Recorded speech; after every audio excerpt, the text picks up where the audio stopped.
259. Lección sobre la Iglesia y los sacramentos a Santiago de Alfeo, que obra un milagro. Jesús deja el rellano de la cima del Carmelo. Desciende por los senderos impregnados de rocío, cruzando los bosques, que se animan cada vez más de trinos y voces, bajo el primer sol que ya dora la ladera oriental del monte. Cuando la leve neblina del calor se disuelve bajo la acción del sol, toda la llanura de Esdrelón se manifiesta en su belleza de huertos de árboles frutales y majuelos en torno a las casas. Parece una alfombra, en su mayor parte verde, con escasas islas amarillentas salpicadas de remolinos rojos. Los campos de trigo, ya segado, en que llamean las amápolas una alfombra ceñida por el engaste triangular de los montes Carmelo, Tabor, Hermón, el pequeño Hermón, y por los más lejanos, cuyo nombre desconozco, que ocultan el Jordán y se unen hacia el sudeste con los montes de Samaria. Jesús se para a observar, pensativo, toda esa parte de Palestina. Santiago lo mira y dice: ¿observas la belleza de esta zona? Sí. Pero, más que nada, pienso en las peregrinaciones futuras y en la necesidad de enviaros a vosotros y, sin dilación, a los discípulos, no a la limitada labor de ahora, sino a una verdadera labor misionera. Tenemos muchas zonas donde todavía no me conocen. No quiero dejar lugares sin mí. Es mi continua preocupación. Moverme, hacer mientras pueda, y hacer todo. De vez en cuando intervienen cosas que te hacen aminorar la marcha. Más que hacerme aminorar la marcha, imponen variaciones en el itinerario. Porque nunca son inútiles los viajes que realizamos. Pero todavía hay mucho que hacer, mucho, y es que, además, cuando me ausento un tiempo de un lugar, me encuentro con muchos corazones que han vuelto al punto de partida, y debo comenzar desde cero. Sí, esta apatía de los espíritus, esta volubilidad y preferencia del mal son desalentadoras y fastidiosas. Desalentador. No digas fastidioso.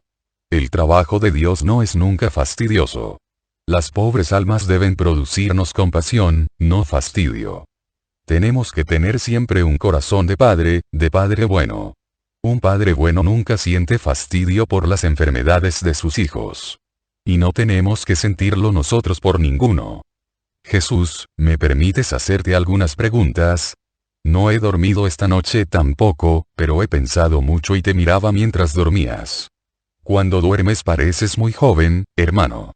Sonreías, con la cabeza apoyada en un brazo doblado.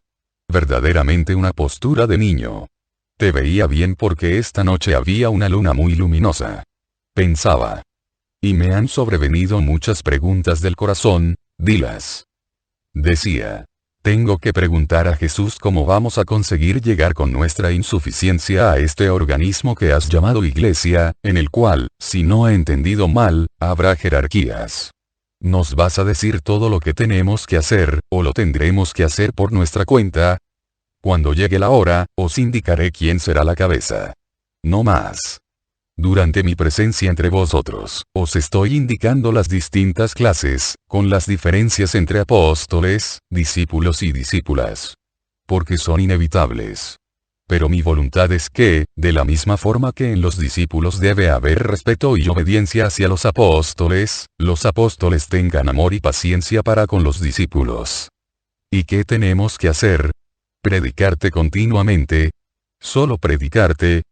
Eso es lo esencial. Luego tendréis que absolver y bendecir en mi nombre, admitir de nuevo la gracia, administrar los sacramentos que instituiré, que son medios sobrenaturales y espirituales aplicados no sin medios materiales, usados para persuadir a los hombres de que el sacerdote hace realmente algo. Como puedes observar, el hombre, si no ve, no cree. Siempre necesita algo que le diga que hay algo. Por este motivo, cuando realizo milagros impongo las manos o mojo con saliva u ofrezco un bocado de pan untado en algo.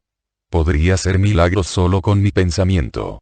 Pero crees que, en ese caso, la gente diría, Dios ha hecho un milagro. Dirían, se ha curado porque era la hora de curarse.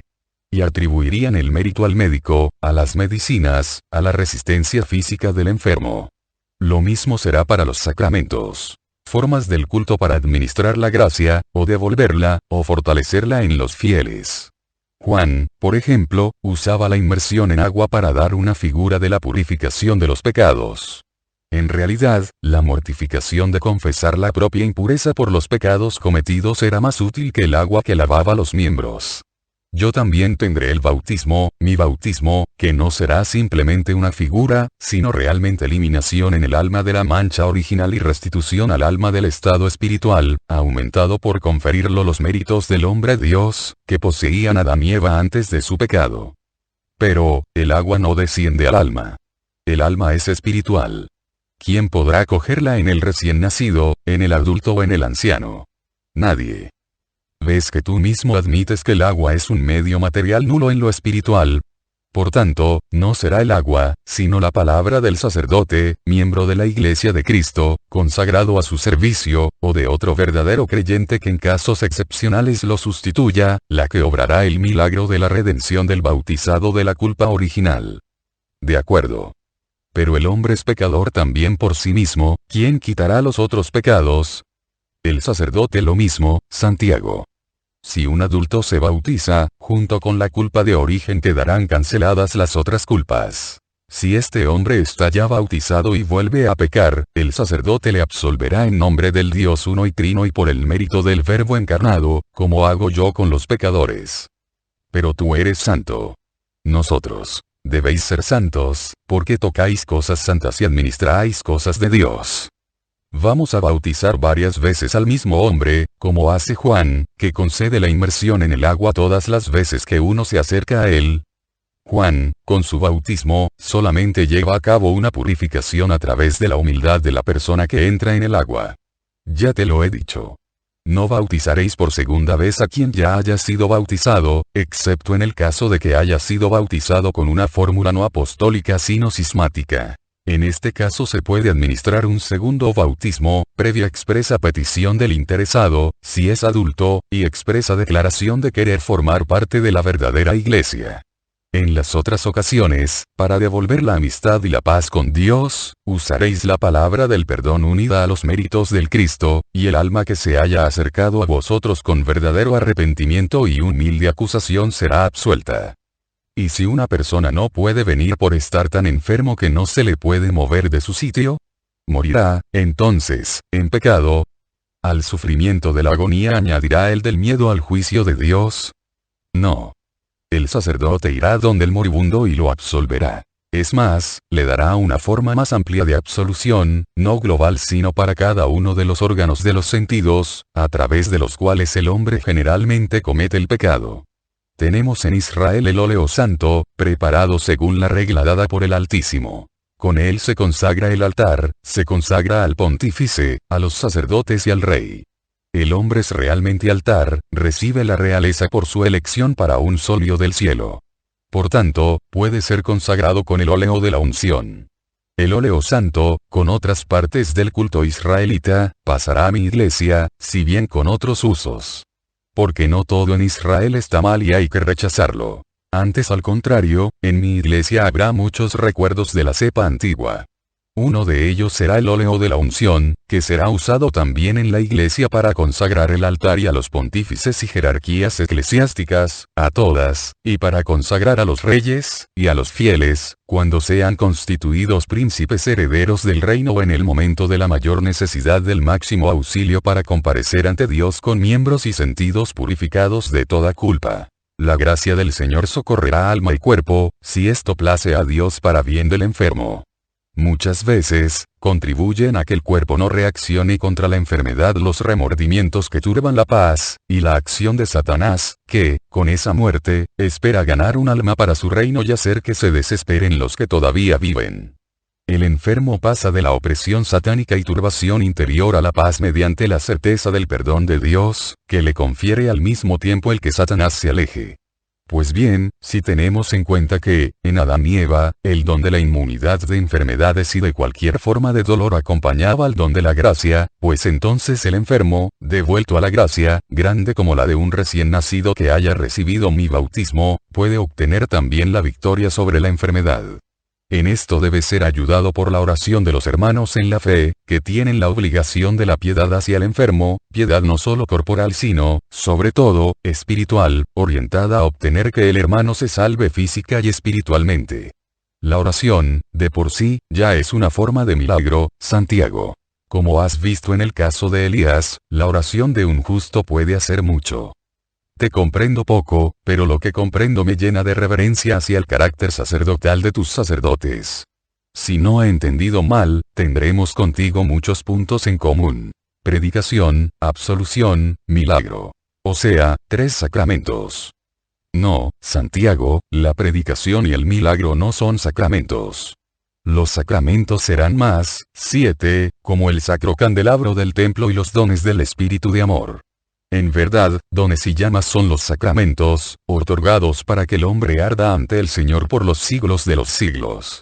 Habrá también un sacramento para el desposorio humano. Se alude a él en el símbolo de las nupcias santas de Sara de Raguel, liberada del demonio.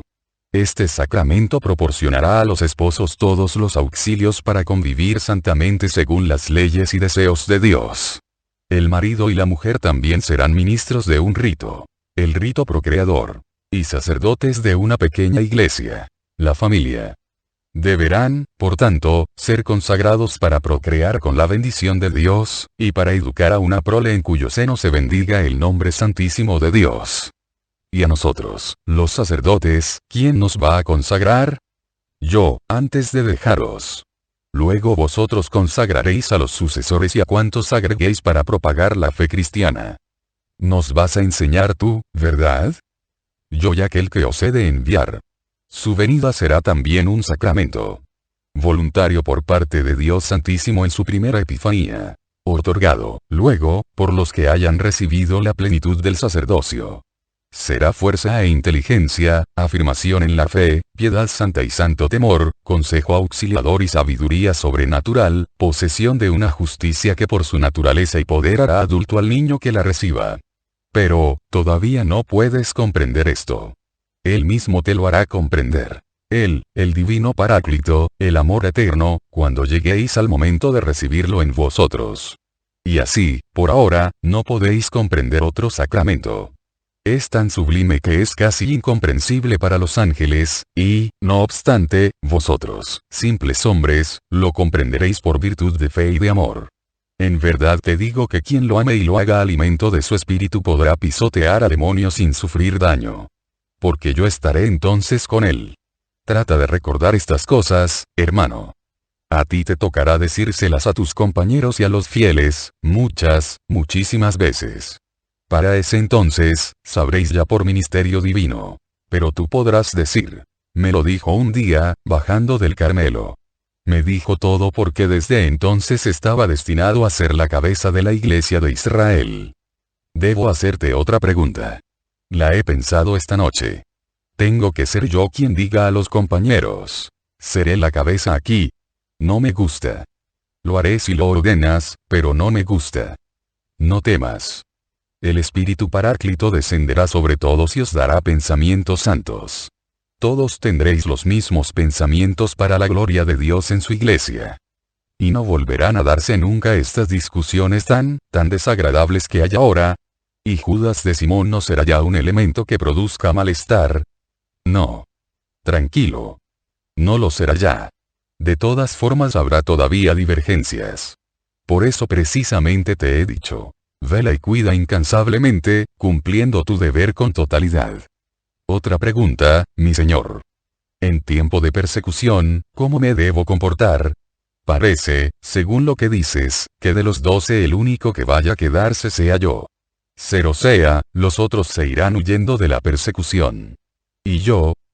Tú te quedarás en tu lugar, porque, si bien es necesario que no seáis exterminados hasta que no esté bien consolidada la iglesia, lo cual justifica la dispersión de muchos discípulos y de casi todos los apóstoles, nada justificaría tu deserción y el abandono por parte tuya de la iglesia de Jerusalén. Es más, cuanto más esté en peligro, más tendrás que velar por ella como si fuese tu hijo más amado y estuviera a las puertas de la muerte.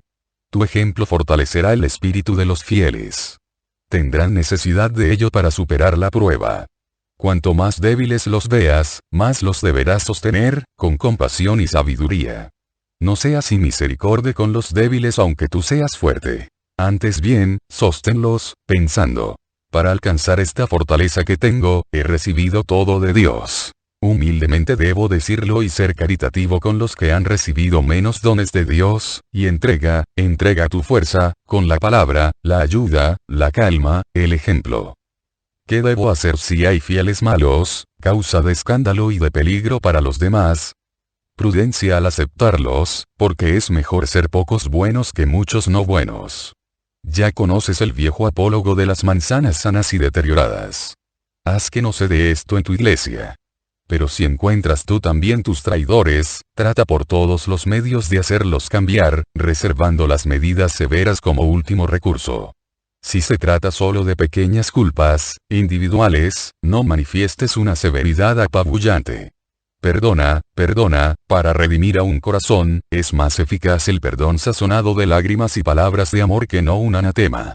Si la culpa es grave, pero resultado de un repentino asalto de Satanás, una cosa tan grave que el culpable siente la necesidad de huir de tu presencia, ve tú en busca del pecador, porque él es el cordero descarriado y tú el pastor. No temas rebajarte por descender por los caminos embarrados, hurgando en las aguas estancadas, buscando en los abismos. No temas. Tu frente entonces será coronada con la corona de los mártires del amor, la primera de las 3 coronas, y, si te traicionan, como traicionaron al Bautista, y a tantos otros, porque todo santo tiene su traidor, pues perdona. Perdona a este más que a ningún otro. Perdona como Dios ha perdonado y perdonará a los hombres.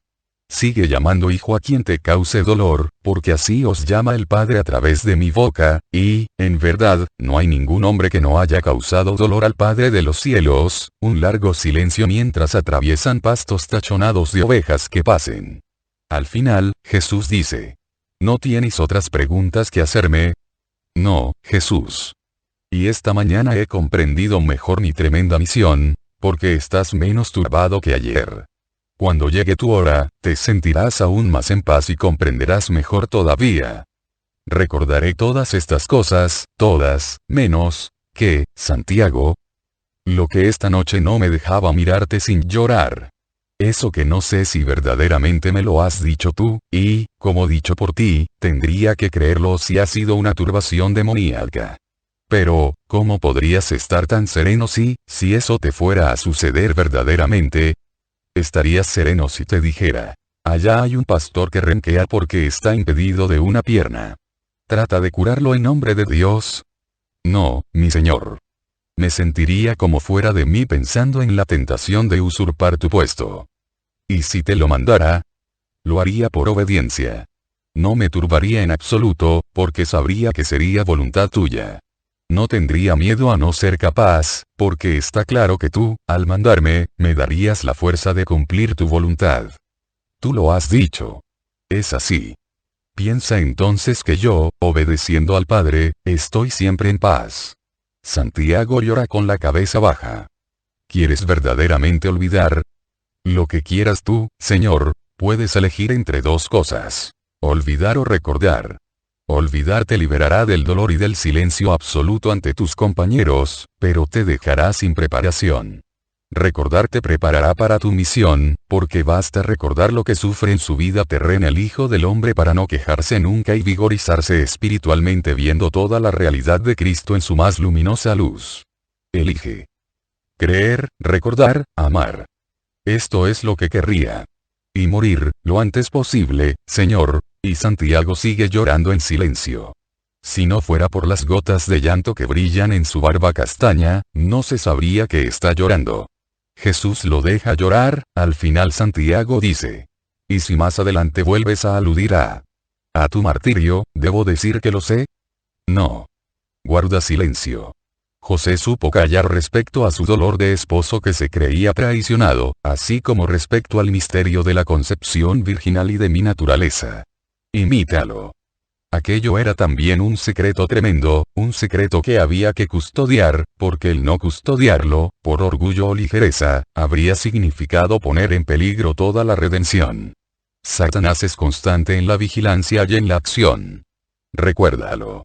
Si hablases ahora, perjudicarías a demasiados, y por demasiadas cosas. Guarda silencio. Guardaré silencio, aunque significará doble peso. Jesús no responde. Deja que Santiago, al amparo de la prenda que cubre su cabeza, llore libremente. Se encuentran con un hombre que lleva atado a sus espaldas a un pobre niño. ¿Es tu hijo?, pregunta Jesús. Sí. Me ha nacido, matando a su madre, así. Ahora, que ha muerto también mi madre, cuando voy a trabajar me lo llevo conmigo para poder tener cuidado de él. Soy leñador. Lo recuesto en la hierba, encima del manto, y, mientras talo los árboles, se divierte con las flores. Pobre hijo mío. Gran desdicha la tuya. Pues sí. Pero la voluntad de Dios debe recibirse con paz. Adiós, hombre. La paz sea contigo. El hombre sube el monte. Jesús y Santiago siguen bajando. ¡Cuántas desgracias!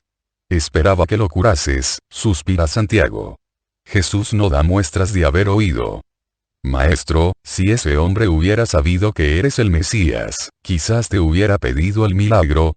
Jesús no responde. Jesús, ¿me dejas volver para decírselo a aquel hombre? Siento compasión de aquel niño. Mi corazón está ya muy lleno de dolor. Dame al menos la alegría de ver curado a aquel niño. Ve si quieres. Te espero aquí. Santiago echa a correr, alcanza al hombre, lo llama. Hombre, detente, escucha. Aquel que estaba conmigo es el Mesías. Dame tu niño para que se lo lleve. Ven también tú, si quieres, para ver si el maestro te lo cura. Ve tú, hombre. Tengo que segar toda esta leña. Ya se me ha hecho tarde por causa del niño. Si no trabajo, no como. Soy pobre y él me cuesta mucho. Creo en el Mesías, pero es mejor que le hables tú por mí. Santiago se agacha para recoger al niño, que está recostado en la hierba. Con cuidado, advierte el leñador, es un puro dolor. En efecto. Apenas Santiago trata de alzarlo, el niño llora quejumbrosamente. ¡Qué pena!, suspira Santiago. Una gran pena, dice el leñador mientras se aplica con la sierra a un tronco duro, y añade. No podrías curarlo tú. Yo no soy el Mesías. Soy solo un discípulo suyo, ¿y qué quieres decir con eso? Los médicos aprenden de otros médicos. Los discípulos, del maestro. Venga, hombre. Sé bueno, no dejes que sigas sufriendo. Inténtalo tú. Si el maestro hubiera querido venir, lo habría hecho. Te ha mandado a ti o porque no lo quiere curar o porque quiere que lo cures tú. Santiago duda un momento. Luego se decide. Se endereza y ora como ve hacer a su Jesús, y ordena. En nombre de Jesucristo, Mesías de Israel e Hijo de Dios, queda curado. Acto seguido, se arrodilla y dice. Señor mío, perdón. He actuado sin tu permiso. Ha sido compasión por esta criatura de Israel. Piedad, Dios mío. Piedad para él y para mí, que soy un pecador. Y rompe a llorar, inclinado hacia el cuerpo extendido del niño. Las lágrimas caen encima de las piernecitas torcidas e inertes. Aparece Jesús por el sendero. Ninguno lo ve, porque el leñador está trabajando. Santiago llora y el niño mira a este último con curiosidad, y, meloso, pregunta. ¿Por qué lloras? Y alarga una manita para acariciarlo, y, sin darse cuenta, se sienta por sus propias fuerzas, se levanta y abraza a Santiago para consolarlo. Es el grito de Santiago lo que hace que el leñador se vuelva, y entonces ve a su hijo bien derecho con sus propias piernas, que ya no están ni muertas ni torcidas. Al volverse, ve a Jesús. Ahí está. Grita mientras señala a las espaldas de Santiago, que también se vuelve y ve a Jesús, mirándolo con un rostro radiante de alegría. Maestro. Maestro. No sé cómo se ha producido, la compasión, este hombre, este niño, perdón. Álzate. Los discípulos no son más que el maestro, pero pueden realizar lo que el maestro, cuando lo hacen con santo motivo. Levántate y ven conmigo. Os bendigo. Recordad que los siervos hacen las obras del Hijo de Dios, y se marcha llevándose consigo a Santiago, que sigue diciendo. ¿Cómo lo he hecho? No entiendo. ¿Con qué he hecho un milagro en tu nombre? Con tu piedad, Santiago. Con tu deseo de que ese inocente y ese hombre, que creía y dudaba, me amasen. Juan hizo un milagro por amor en Jamnia. Curó a un moribundo ungiéndolo mientras oraba. Tú aquí has curado con tu llanto y piedad, y con tu confianza en mi nombre. ¿Ves qué paz produce el servir al Señor cuando hay recta intención en el discípulo? Ahora vamos a andar ligero porque aquel hombre nos sigue y no conviene todavía que los otros sepan esto. Pronto os enviaré en mi nombre, un fuerte suspiro de Jesús, como Judas de Simón desea ardientemente hacer, otro fuerte suspiro. Y llevaréis a cabo obras, pero no para todos significará un bien. Rápido, Santiago. Simón Pedro, tu hermano y los otros, si supieran esto, sufrirían, como si fuera parcialidad, aunque de hecho no lo es. Es preparar a alguno de entre vosotros 12 que sepa guiar a los demás. Vamos a bajar al guijarral cubierto de hojarasca de este torrente para que se pierdan nuestras huellas, ¿lo sientes por el niño? Volveremos a encontrarlo. 260. Dos parábolas de Pedro para los campesinos de la llanura de Esdraelón. ¿Qué hacéis, amigos, junto a este fuego? Pregunta Jesús cuando encuentra a sus discípulos en torno a una hoguera bien alimentada que resplandece en las primeras sombras del anochecer, en un cruce de caminos de la llanura de Esdraelón. Los apóstoles, que no le habían visto llegar, se sobresaltan, y se olvidan del fuego para recibir con aclamaciones al Maestro, como si hiciera un siglo que no lo vieran. Luego explican. Calla. Hemos resuelto una cuestión entre dos hermanos de Israel, y de tan contentos como se han puesto nos han regalado cada uno un cordero. Hemos decidido asarlos y dárselos a los dedoras. Micuías de Jocanán los ha degollado y preparado. Ahora los vamos a poner a que se asen. Tu madre con María y Susana han ido a advertir a los dedoras para que vengan cuando se haga de noche, cuando ya a esas horas el administrador está en su casa dado a la bebida. Las mujeres llaman menos la atención, hemos tratado de verlos pasando como viandantes por los campos, pero poco se ha hecho. Habíamos decidido reunirnos esta noche aquí y decir, algo más, para el alma, y poner los medios para que se sintieran bien también en lo corporal, como has hecho tú las otras veces. Pero, ahora que estás tú, será más interesante. ¿Quién iba a hablar? Hombre, pues, un poco todos. Así, una cosa espontánea, familiar. No somos capaces de más, y mucho más si se tiene en cuenta que Juan, el celote y tu hermano no quieren hablar, y tampoco Judas de Simón. También Bartolomé trata de no hablar, incluso hemos discutido por este motivo, dice Pedro. ¿Y por qué no quieren hablar estos 5? Juan y Simón porque dicen que no está bien que siempre sean ellos, tu hermano porque quiere que hable yo, porque dice que no empiezo nunca, Bartolomé porque tiene miedo a hablar demasiado como maestro y a no saberlos convencer. Como ves son disculpas, y tú, Judas de Simón, ¿por qué no quieres hablar? Por las mismas razones que los demás. Por todas al mismo tiempo, porque todas son justas, muchas razones, y una no ha sido dicha. Ahora juzgo yo, y con juicio inapelable. Tú, Simón de Jonás, hablarás, como dice Judas Tadeo, que dice sabiamente. Y tú, Judas de Simón, también hablarás. Así una de las razones, la que sabe Dios y también tú, dejará de existir. Maestro, créeme que no hay más, dice Judas tratando de rebatir. Pero la voz de Pedro le sobrepuja. Oh, Señor. Yo hablar estando tú. No soy capaz. Temo que te rías, no quieres estar solo, no quieres estar conmigo, ¿qué quieres entonces? Tienes razón, pero es que, ¿qué digo? Mira tu hermano, está viniendo con los corderos. Ayúdale, y mientras los asas piensas en ello. Todo sirve para encontrar temas. ¿Incluso un cordero en el fuego? Pregunta incrédulo Pedro. Incluso. Obedece. Pedro emite un fuerte suspiro, verdaderamente conmovedor, pero no replica más. Se llega donde Andrés, le ayuda a ensartar a los animales en una estaca puntiaguda que hace de asador, y se pone a cuidar del asado con una concentración en el rostro que le hace asemejarse a un juez en el momento de la sentencia. Vamos a recibir a las mujeres, Judas de Simón, ordena Jesús, y se pone en camino, en dirección a los campos sin vida de Doras.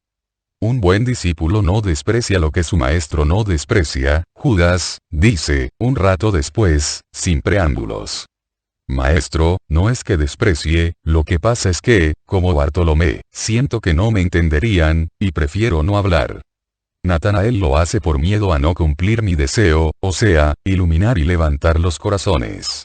Hace mal también, porque le falta confianza en el Señor. Pero tu caso es mucho peor, porque no es que tengas miedo a no ser comprendido, es que desprecias el hacerte comprender de unos pobres campesinos, ignorantes en todo excepto en la virtud. En esta verdaderamente superan a muchos de vosotros.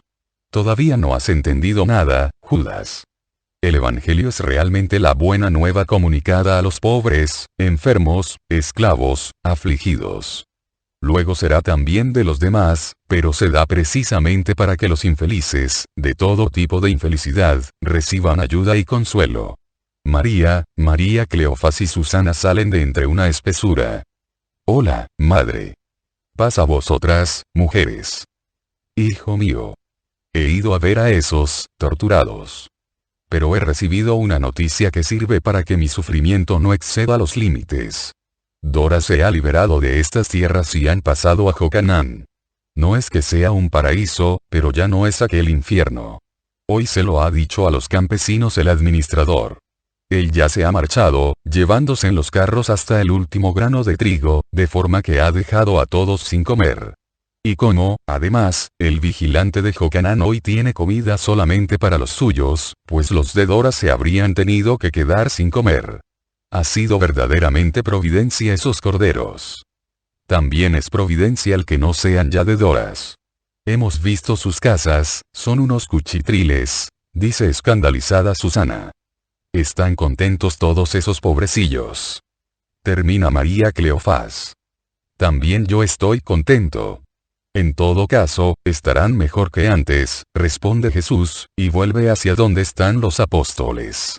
Juan de Endor lo alcanza, con unas ánforas de agua que lleva junto con Hermasteo. Nos las han dado los de Jocanán, explica tras haber venerado a Jesús. Vuelven todos al lugar en que están siendo asados los dos corderos entre densas nubes de humo untuoso. Pedro sigue dando vueltas a su asado, mientras rumía sus pensamientos. Sin embargo, Judas Tadeo, teniendo abrazado por la cintura a su hermano, va y viene caminando mientras habla muy animadamente. Los otros, ¿quién trae más leña? ¿Quién prepara la mesa? Trayendo voluminosas piedras para que hagan de asiento o de mesa, no sé. En esto, llegan los campesinos de Doras. Más delgados y harapientos que la última vez. Y, sin embargo, qué felices. Son unos 20. No hay ni siquiera un niño ni una mujer. Hombres pobres y solos, paz a todos vosotros. Bendigamos juntos al Señor por haberos dado un amo mejor. Bendigámoslo orando por la conversión del que tanto os ha hecho sufrir. ¿No es verdad? ¿Te sientes feliz, anciano padre? Yo también. Podré venir más a menudo con el niño. ¿Ya te han puesto al corriente? Lloras de alegría, ¿verdad? Ven, sin miedo, dice el abuelo de Marxiam, el cual le besa las manos inclinándose mucho, y llora, y susurra. No pido nada más al Altísimo. Me ha dado más de cuanto esperaba. Ahora quisiera morir, por miedo a vivir todavía el tiempo para volver a mi sufrimiento. Un poco azarados al principio por estar con el maestro, los campesinos se sienten pronto serenos y seguros. De forma que cuando traen los corderos y los ponen sobre unas hojas grandes colocadas encima de las piedras que habían traído antes, luego los dividen y ponen cada una de las partes encima de unas tortas de pan, poco gruesas pero grandes, que sirven de plato, están ya tranquilos, dentro de su simplicidad, y se ponen a comer con ganas para saciar toda el hambre acumulada. Mientras tanto, cuentan los últimos acontecimientos. Uno dice: siempre he maldecido langostas, topos y hormigas, pero desde ahora los voy a ver como mensajeros del Señor, porque por ellos dejamos este infierno. Y, a pesar de que comparar hormigas y langostas con los ejércitos angélicos sea un poco fuerte, ninguno ríe porque todos sienten el drama que se esconde bajo esas palabras. La llama ilumina a este grupo de personas, pero las caras no miran a la llama, y pocos miran a lo que tienen delante. Todos los ojos convergen hacia el rostro de Jesús. Solo se distraen, unos momentos, cuando María de Alfeo, que se ocupa de dividir los corderos, pone más carne en los panes de los hambrientos campesinos y termina su obra envolviendo 2 muslos asados en otras hojas grandes y le dice al anciano padre de Marxian: «Ten. Así tendréis también un bocado para cada uno mañana. Entre tanto, el vigilante de Jocanán proveerá. Pero vosotros, iremos más ligeros. Toma, toma, hombre». De los 2 corderos no quedan más que los huesos descarnados y un persistente olor de grasa que ha goteado y todavía arde en la leña que ya se apaga, sucedáneo iluminar de la claridad de la luna. También se unen a los otros los campesinos de Jocanán. Es la hora de hablar. Los ojos azules de Jesús se alzan buscando a Judas Iscariote, que se ha puesto al lado de un árbol, un poco en la zona de sombra. Viendo que muestra no entender esa mirada, Jesús llama fuerte: «Judas». Es inevitable el levantarse y acercarse. «No te apartes. Te ruego que evangelices por mí. Estoy muy cansado. Si no hubiera llegado esta tarde, por supuesto que tendríais que haber hablado vosotros. Maestro, no sé qué decir, al menos, hazme preguntas. No te las tengo que hacer yo. A vosotros. ¿Qué deseáis oír? ¿Qué deseáis que se os explique?». Pregunta a los campesinos. Los hombres se miran unos a otros, dudan, por fin un campesino pregunta: «Hemos conocido la potencia del Señor y su bondad. Pero bien poco conocemos de su doctrina. Ahora quizás, estando con Jocanán, podremos saber más cosas. Tenemos vivo deseo de saber cuáles son las cosas indispensables que hay que hacer para obtener el reino que el Mesías promete. Con la nada que podemos hacer podremos obtenerlo». Judas responde: «La verdad es que estáis en condiciones muy penosas. Todo, en vosotros y a vuestro alrededor, conjura para alejaros del reino. La falta de libertad para venir a donde el Maestro cuando quisierais. La condición de siervos de un amo que, si bien no es una hiena como Doras, es, por las noticias que tenemos, un moloso que tiene bien prisioneros a sus siervos. Los sufrimientos y el estado de degradación en que os encontráis, son condiciones desfavorables para vuestra elección para el reino. Porque difícilmente en vosotros no habrá resentimientos y sentimientos de rencor, crítica y venganza contra quien duramente os trata. Y lo mínimo necesario es amar a Dios y al prójimo. Sin esto no hay salvación. Deberéis vigilar para contener vuestro corazón dentro de una sumisión pasiva a la voluntad de Dios, que se manifiesta en vuestro destino. Y, aguantando pacientemente al amo, sin permitir a vuestro pensamiento siquiera la libertad de un juicio, que está claro que no podría ser benévolo respecto al amo, ni de gratitud por vuestro, en pocas palabras, deberéis no reflexionar, para no tener sentimientos de rebeldía que matarían el amor. Quien no tiene amor no tiene salvación, porque contraviene el primer precepto. Yo, de todas formas, estoy casi seguro de que podréis salvaros, porque veo en vosotros buena voluntad unida a mansedumbre de ánimo, lo cual hace esperar que sabréis mantener lejos de vosotros el odio y el espíritu de venganza. Por lo demás, la misericordia de Dios es tan grande, que os condonará toda la perfección que todavía os falta. Un momento de silencio. Jesús tiene muy baja la cabeza, no se ve la expresión de su rostro. A los demás se les ve la cara, y no se puede decir que sean caras dichosas. Las de los campesinos expresan más abatimiento que al principio. Las de los apóstoles y las de las mujeres, estupor, diría que casi miedo. Trataremos de no dejar que surja en nosotros ningún pensamiento que no sea de paciencia y perdón, responde humildemente el anciano. Otro de los campesinos suspira. La verdad es que será difícil llegar a la perfección del amor. Para nosotros, que ya es mucho si no hemos acabado asesinos de nuestros verdugos. El corazón sufre, y, aunque no odie, encuentra mucha dificultad en amar, como esos niños macilentos que tienen dificultad en crecer. No, hombre. Yo, por el contrario, creo que precisamente por haber sufrido tanto sin haceros unos asesinos o personas vengativas vuestro corazón es más fuerte que el nuestro en el amor. Amáis sin percibirlo siquiera, dice Pedro para consolarlos. Y se da cuenta de que ha hablado y se interrumpe para decir: «Oh, maestro. Pero, me has dicho que debía hablar, que encontrase el tema incluso en el cordero que iba a asar». he estado mirando, para buscar palabras buenas que decir a estos hermanos nuestros, para su caso particular. Pero, la verdad es que, sin duda alguna, porque soy un necio no he encontrado nada apropiado, y, sin saber cómo, me he visto muy lejos, en pensamientos que no sé si llamar extravagantes, en ese caso serían míos o santos, entonces provendrían del cielo. Yo los manifiesto, tal y como me han venido, y tú, maestro, me los explicarás o me reprenderás por ellos, y todos vosotros sabréis ser comprensivos. Así pues, estaba mirando lo primero la llama, y me ha venido este pensamiento. ¿De qué está hecha la llama? Viene de la leña. Pero la leña por sí sola no arde. Es más, si no está bien seca, no arde de ninguna manera, porque el agua la carga e impide que la yesca la encienda. La leña, cuando está muerta, acaba incluso pudriéndose, desmenuzándose, por la carcoma. Pero, por sí sola, no se enciende.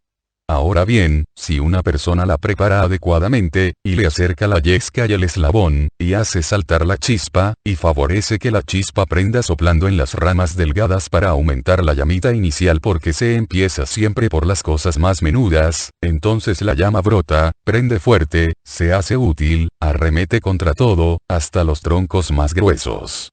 Y me decía a mí mismo, nosotros somos la leña. Por nosotros mismos no nos encendemos. Pero, eso sí, es necesario en nosotros el cuidado de no estar demasiado cargados de la pesada agua de la carne y la sangre para permitir que la yesca se encienda con su chispa. Y debemos desear arder, porque, si nos quedamos inertes, podemos ser destruidos por la intemperie y la carcoma, es decir, por la humanidad y el demonio. Sin embargo, si nos abandonamos al fuego del amor, este empezará a quemar las ramitas más finas y las destruirá. Las ramitas, para mí, eran las imperfecciones.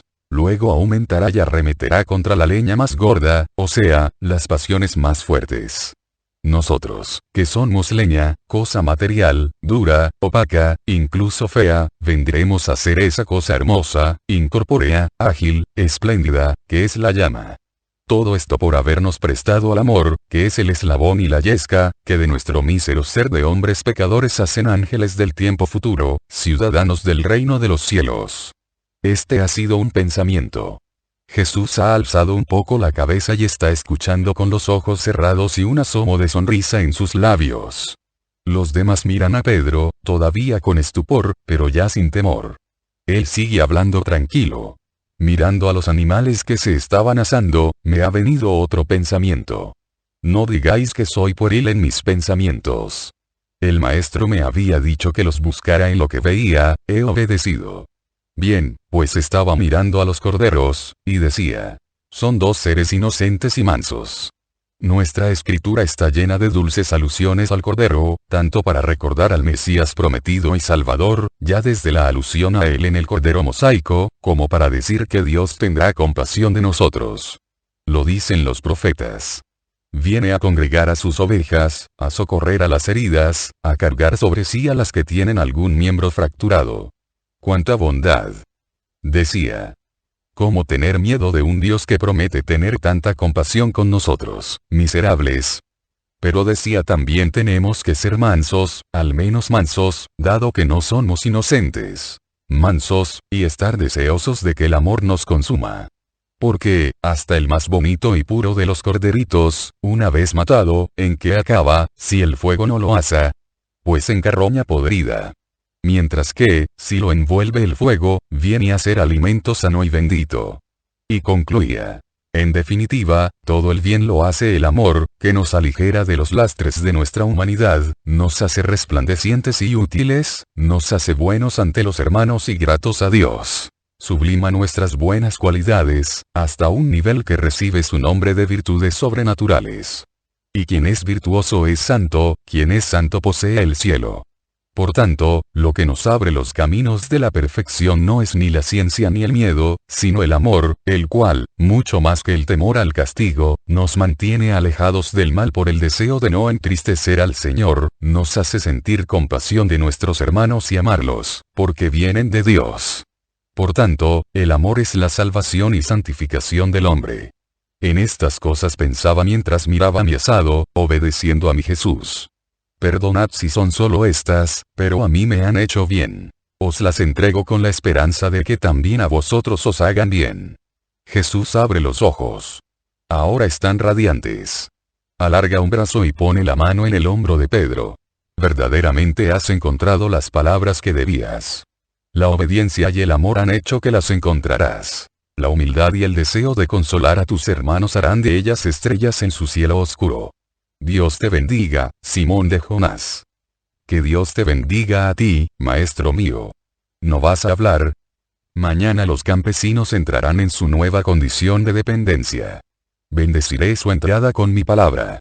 Podéis marcharos en paz. Que Dios esté con vosotros. 261. Exhortación a los campesinos de Doras, que ahora lo son de Jocanán. Todavía no ha surgido del todo la aurora. Jesús está erguido en medio del devastado huerto de Doras. Una serie de árboles muertos, o próximos a la muerte, muchos de ellos ya abatidos o arrancados. Alrededor de Jesús están los campesinos de Doras y de Jocanán y los apóstoles, parte en pie, parte sentados en los troncos abatidos. Jesús empieza a hablar. Un nuevo día, una nueva despedida. No soy yo el único que se marcha, también vosotros partís, si no materialmente, si moralmente, porque pasáis a otro patrón. Viviréis unidos a otros campesinos buenos y píos. Formaréis una familia en que podréis hablar de Dios y de su verbo sin tener que recurrir a subterfugios para hacerlo. Sosténeos en la fe unos a otros, ayudaos mutuamente, sed indulgentes unos con otros en los defectos personales de cada uno, edificaos recíprocamente. Esto es amor. Ayer noche, si bien de forma distinta, habéis oído por boca de mis apóstoles cómo el amor contiene la salvación. Simón Pedro, con palabras sencillas y buenas, os ha hecho reflexionar sobre cómo el amor transforma la naturaleza pesada en naturaleza sobrenatural. Y os ha hablado de cómo el amor, de una persona que sin él puede acabar corrompida o siendo un corruptor, cual animal matado que no se asa, o, cuanto menos, un inútil, cual leña que empieza a pudrirse en el agua y no sirve para hacer fuego, de esa persona, dijo, puede hacer un hombre que viva en el ambiente de Dios, por tanto, un ser que deja la corrupción y se hace útil para el prójimo. Porque, creedlo, hijos, la gran fuerza del universo es el amor. Nunca me cansaré de decirlo. Todas las catástrofes de la tierra provienen de la falta de amor, empezando por la muerte y las enfermedades, que nacieron de la falta de amor de Adán y Eva hacia el Señor Altísimo. Porque el amor es obediencia. El que no obedece es un rebelde. El rebelde no ama a aquel contra el cual se rebela. Pero, no solo esto, sino que de dónde provienen también las otras catástrofes generales como las guerras, o individuales como la destrucción de una o dos familias rivales, del egoísmo, que es falta de amor. Y, con la destrucción de las familias, vienen también ruinas materiales por castigo de Dios. Porque Dios, antes o después, castiga a quien vive sin amor. Sé que por aquí circula la leyenda, y por ella algunos me odian, otros me miran con corazón temeroso, o me invocan cual nuevo castigo, o me soportan por miedo a una punición. Sé que circula la leyenda de que fue mi mirada la que acarreó la maldición a estos campos. No, no fue mi mirada, sino el castigo del egoísmo de un hombre injusto y cruel. Si mis miradas tuvieran que agostar las tierras de todos los que me odian, en verdad poco verde quedaría en Palestina. Nunca vengo las ofensas contra mí. Pero, eso sí, pasó al Padre aquellos que obstinadamente persisten en su pecado de egoísmo para con el prójimo y que, sacrílegamente, se burlan del precepto, y que, cuantas más palabras se les dice para persuadirlos, cuantas más obras, junto a las palabras, se hacen para convencerlos en orden al amor, más crueles son. Siempre estoy dispuesto a levantar mi mano para decir a quien se arrepiente: yo te absuelvo. Ve en paz. Pero no ofendo al amor condescendiendo con la dureza inconvertible. Tened siempre presente esto, para ver las cosas en su luz exacta e impugnar las leyendas, las cuales, provengan de veneración o de miedo iracundo, son siempre distintas de la verdad. Ahora pasáis a otro patrón, pero no dejáis estas tierras que, en el estado en que se encuentran, parece locura cuidar. Pues bien, no obstante, os digo: cumplid en estas tierras vuestro deber. Hasta ahora lo habéis cumplido por miedo a los castigos humanos. seguid haciéndolo, aun sabiendo que no seréis tratados como antes. Es más, os digo, cuanta más humanidad se use con vosotros, mayor habrá de ser la alegre diligencia con que trabajéis, para devolver, con el trabajo, humanidad a quien humanidad os dé. Porque, si bien es verdad que los jefes deben ser humanos para con sus subordinados, recordando que todos somos de un mismo linaje y que, verdaderamente, todo hombre nace desnudo de una manera y muere y se convierte en podredumbre de una manera, tanto el pobre como el rico. Recordando que las riquezas son obra no de quien las posee sino de los que para ellos las han atesorado, con honradez o sin ella. Recordando que no hay que gloriarse de ellas ni avasallar por ellas, sino, más bien, usándolas con amor, discreción y justicia, hacer de las riquezas algo bueno también para los demás, para que nos mire sin severidad el verdadero dueño, que es Dios, y que no se compra con talentos de oro ni se seduce con joyas, sino que antes al contrario su amistad se conquista con las buenas acciones, nuestras buenas acciones. Si bien es cierto esto, no es menos cierto que los siervos tienen el deber de ser buenos con sus jefes. Haced con sencillez y buena voluntad la voluntad de Dios, que quiere para vosotros esta humilde condición. Ya sabéis la parábola del rico Epulón. Como veis, en el cielo, no recibe premio el oro sino la virtud. La virtud y la sumisión a la voluntad divina hacen a Dios amigo del hombre. Sé que es muy difícil ser siempre capaces de ver a Dios a través de las obras de los hombres. En lo bueno es fácil. En lo malo es difícil, porque puede inducir al ánimo a pensar que Dios no es bueno. Vosotros superad el mal que sufrís de manos del hombre tentado por Satanás. Al otro lado de esta barrera que cuesta lágrimas, ved la verdad del dolor y su belleza. El dolor viene del mal. Pero, Dios, no pudiendo abolirlo porque la fuerza del mal existe, y siendo ensayo del oro espiritual de los hijos de Dios, le obliga a extraer de su veneno el jugo de una medicina que da vida eterna. Porque el dolor, con su mordiente, inocula en los buenos reacciones tales, que los espiritualizan cada vez más y los hacen santos. Sed, pues, buenos, respetuosos, dóciles. No juzguéis a vuestros jefes. Ya tienen quien los juzga. Querría que quien manda sobre vosotros se hiciera justo, para que os hiciera más fácil el camino y para darle a él vida eterna. Mas debéis tener presente que cuanto más penoso es el cumplimiento del deber, mayor es el mérito a los ojos de Dios. No tratéis de robarle al amo. El dinero robado no enriquece. El fruto de la tierra arrebatado con fraude no quita el hambre. Tened puros las manos, los labios y el corazón. Entonces celebraréis vuestros sábados y vuestras fiestas de precepto con gracia a los ojos del Señor, aunque estéis sujetos a la gleba.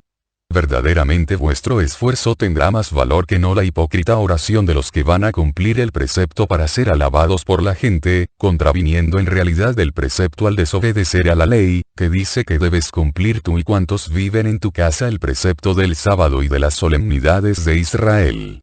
Porque la oración no está en la acción sino en el sentimiento. Y, si vuestro corazón ama a Dios con santidad, en toda contingencia, cumplirá los ritos del sábado y las fiestas, mejor que los que os lo impiden. Os bendigo y os dejo, porque el sol ya se alza y quiero llegar a las colinas antes de que sea demasiado fuerte el calor. Nos volveremos a ver pronto, porque ya no está muy lejos el otoño. La paz quede con todos vosotros, nuevos y antiguos siervos de Jocanán, y dé serenidad a vuestro corazón. Y Jesús se encamina, pasando por entre los campesinos y bendiciéndolos uno a uno. Detrás de un manzano seco de gran tamaño hay un hombre medio escondido. Cuando Jesús va a pasar por delante de él, fingiendo no verle, al improviso, se pone delante y dice: «Soy el administrador de Jocanán, que me ha dicho: si viene el rabí de Israel, déjalo estar en mis tierras y hablar a los siervos. Trabajarán más porque solo enseña cosas buenas». Y ayer, al saber la noticia de que desde hoy ellos, y señala a los de Doras, están conmigo, y estas tierras son de él, me ha escrito: si viene el rabí, escucha lo que te diga, y actúa en consecuencia. No sea que nos vaya a suceder alguna desgracia. Cúbrelo de honores. Pero mira a ver si logras levantar la maldición que pesa sobre las tierras. Porque has de saber que Jocanán las adquirió por puntillo. Pero que se ha arrepentido de ello. No será poco si podemos dedicarlas a pastos. ¿Me has estado oyendo mientras hablaba? Sí, maestro. Entonces sabréis cómo actuar, tú y tu patrón, para obtener de Dios la bendición. Transmite esto a tu patrón. Y, por lo que a ti respecta, dulcifica sus órdenes, tú que ves lo que es en la práctica el trabajo del hombre de campo, y que gozas de la estima del patrón. Más te vale, de todas formas, perder la estima y el puesto, que tu alma. Adiós. Yo, tengo que rendir honor. No soy un ídolo. No necesito honores interesados para otorgar gracias. Hónrame con tu espíritu, poniendo en práctica cuanto has oído, y habrás servido a Dios y al patrón juntos. Y Jesús, seguido por sus discípulos y las mujeres y por todos los campesinos, atraviesa los campos y toma el camino de las colinas, saludado de nuevo por todos.